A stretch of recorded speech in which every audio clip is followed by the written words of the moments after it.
Hey there, geography nerds and history buffs, and anyone else who accidentally clicked on this. Let's talk about Kuwait. Tucked away at the tippy top of the Persian Gulf, this little country might seem like all desert and dazzling white robes at first glance. But don't let the sand fool you. Kuwait's been a hot spot for centuries. Why? Location, location, location. Nestled right where the Tigris and Euphrates rivers decide to take a dip in the sea, Kuwait was perfectly positioned to become a trading hub. Plus, it had this handy-dandy natural harbor on the coast. Think of it like the ancient world's version of a highway rest stop with a Starbucks, except instead of overpriced lattes, they were hawking pearls, exotic spices, and the hottest new textiles. So who were the first brave souls to call this sun-drenched corner of the world home? We're talking way, way back, think ancient Mesopotamian times. Back then, Kuwait was like the Wild West of the Middle East. Nomadic tribes roamed the desert, searching for water and good grazing land for their camels. These early Kuwaitis were tough cookies. They had to be, what with the scorching heat, limited water and the occasional sandstorm that could redecorate your entire home. But they were also incredibly resourceful. They learned to navigate the treacherous waters of the Gulf, becoming expert pearl divers and fishermen. These guys were the OG hustlers, trading their hard-earned pearls and seafood with folks as far away as India and East Africa. Word on the street is that some of those ancient pearls are probably still out there, adorning some very lucky and probably very old clams. Fast forward a few centuries and Kuwait's really starting to find its groove. The early settlers had set up shop in what we now call Kuwait City, and business was booming. We're talking silks from China, spices from India, and dates from, well, probably somewhere nearby because dates grow everywhere in this region. Kuwait became the ultimate middleman, connecting east and west like a well-traveled camel with a knack for sniffing out a good deal. Ships from all corners of the known world would dock in Kuwait's bustling port, their crews eager to trade, barter, and maybe haggle over the price of a decent cup of coffee. This period was Kuwait's golden age of trade. Think of it like the Silk Road, but with more boats and fewer sand dunes. The Kuwaitis, with their legendary business acumen and love of a good negotiation, were raking it in. Little did they know, things were about to get a whole lot more interesting and lucrative. Section 4. Black gold, blue skies, oil changes everything, and we mean. Now imagine you're just chilling in the desert, minding your own business, maybe building a sandcastle or two. The sun is blazing, the sand is hot, and the horizon seems endless. Suddenly, you hit something big. Your shovel strikes something hard, and you start digging with more excitement. Not a hidden oasis, not a buried treasure chest, but a geyser of black, gooey liquid that smells vaguely of gasoline and untold riches. It's oil, and it's about to change everything. That's pretty much what happened in Kuwait in 1938. Oil, glorious oil. The discovery was nothing short of revolutionary. This wasn't just any old discovery, this was a game changer. It was a transformative event that would alter the course of history. Overnight, Kuwait went from a desert trading post to a global energy powerhouse. The transformation was rapid and unprecedented. The sand dunes were soon dotted with oil derricks, and the gentle breeze now carried the faint scent of crude oil, and probably some really good shawarma, because let's be real, food in Kuwait is delicious. The landscape was changing, and so was the way of life. Money was pouring in faster than they could say petrodollars, and Kuwait was suddenly thrust onto the world stage. The influx of wealth was staggering. This newfound wealth transformed the country, bringing with it modern infrastructure, education, healthcare, and a whole lot of air conditioning.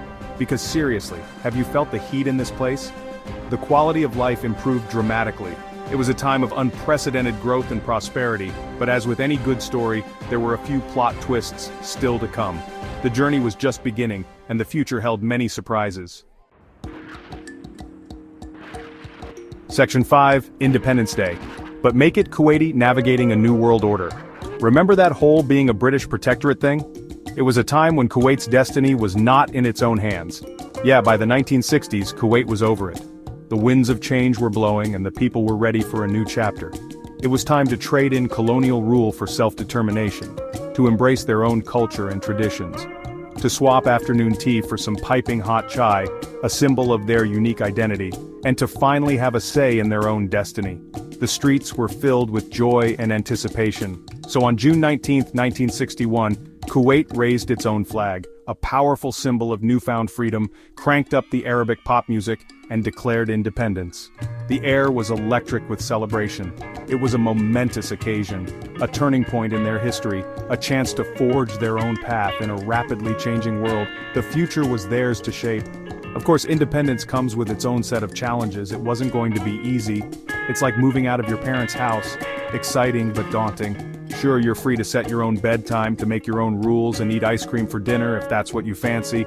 But you also have to pay bills, manage your finances, and figure out how the washing machine works. Independence is a mixed bag. Kuwait had to navigate regional politics, a complex and often turbulent landscape, establish its own identity on the world stage, and gain recognition from other nations, and figure out how to manage its newfound oil wealth responsibly. The stakes were high, it was a tall order, a monumental task, but hey, these were the descendants of pearl divers and desert traders, resilient and resourceful. They were up for the challenge. The future was bright and Kuwait was ready to shine. Section 6. When your neighbors get a little too close for comfort. The Gulf War and its aftermath.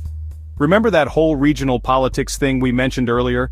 It's a complex web of alliances, rivalries, and historical grievances that can sometimes lead to explosive situations. Well, sometimes regional politics can get a little tense.